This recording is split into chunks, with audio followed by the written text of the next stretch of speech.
I'd love to talk to you today a little bit about how resistance is going to happen, because that's what happens in life until we learn how to move through it, and the secret trick to using resistance as your ally.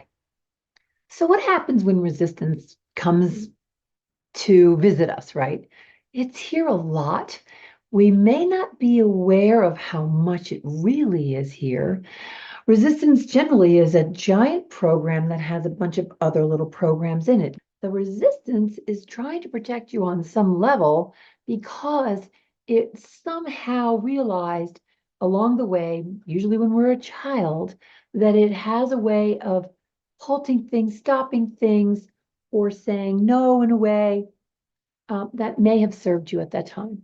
Unfortunately, resistance also can stop us from learning beyond the barriers. And by that, I mean you may get stuck in a certain way that keeps happening over and over and over again, whether it's manifesting, whether it's in a relationship, whether it's with money, whether it's something about trying to move forward in your business or your life.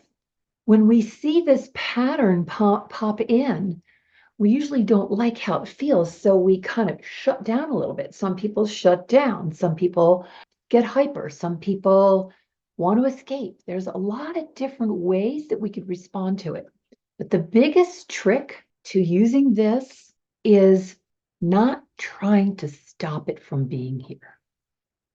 And that's going to feel really counterintuitive to you, where you feel like you're pushing against an elephant, or it feels like there's a wall and you can't get past it.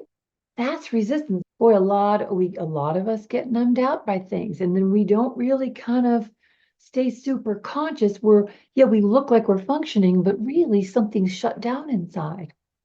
What we do is we kind of shrink, recoil, try to escape or avoid, or try to fix it, try to change it. That's not the trick. The trick is not changing it and being with it.